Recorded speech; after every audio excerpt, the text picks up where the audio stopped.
Ganga Yamuna by थी वृंदावन में, तो पवित्रता से भजन करती थी, तपस्वी थी, विरक्त थी। अब ब्रह्मचारिणी थी, तो ब्रह्मचारिणी में तेज होता।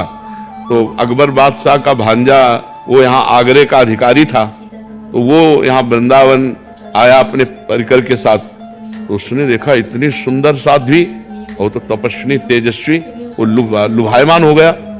उसने कहा इनको हमारी सेवा में भेजा जाए। बोले ये संत हैं, कोई ऐसे थोड़ी है कि ऐसे आ जाएंगे। तो उसने 2 वेश्याएं लगाई। अब आप विचार करो कि इनको किसी भी तरह हमारे महल में लाओ।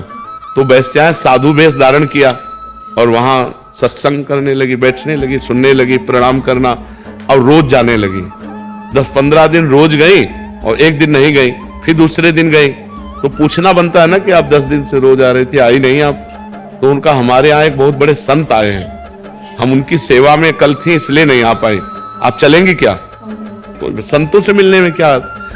अब गई तो हवेली, तो सोचा संतों को हवेली और झोपड़ी से क्या मतलब, आए होंगे तो हवेली भी रख दिया होगा। अब ये ही हवेली के अंदर उसे बाहर से सिटकिनी लगा दी वैश्याएं ने, वो तो पैसा के लिए थी।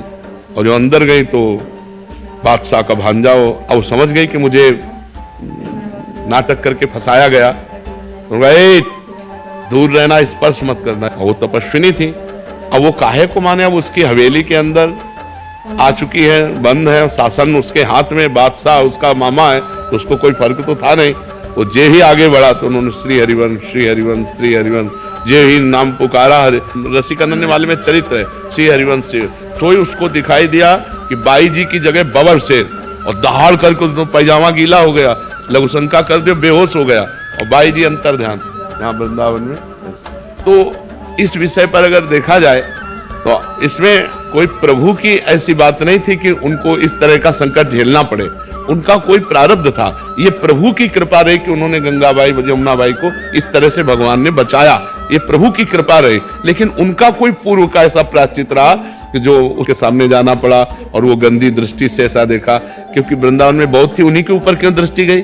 तो कोई प्रारब्ध संयोग, ये कृपा रही भगवान की कि वो छुआ नहीं और बच गया, ऐसा हो। फिर वो बाद में आया और चरणों में साष्टांग दंडवत हुआ और कहा मुझे क्षमा कीजिए, तब से मैं जल रहा हूं। तो उनका आप जो है संतोष के प्रति ऐसा भाव न रखें, आप जाओ आनंद से भजन करो, हमें कोई आपसे द्वेष नहीं है।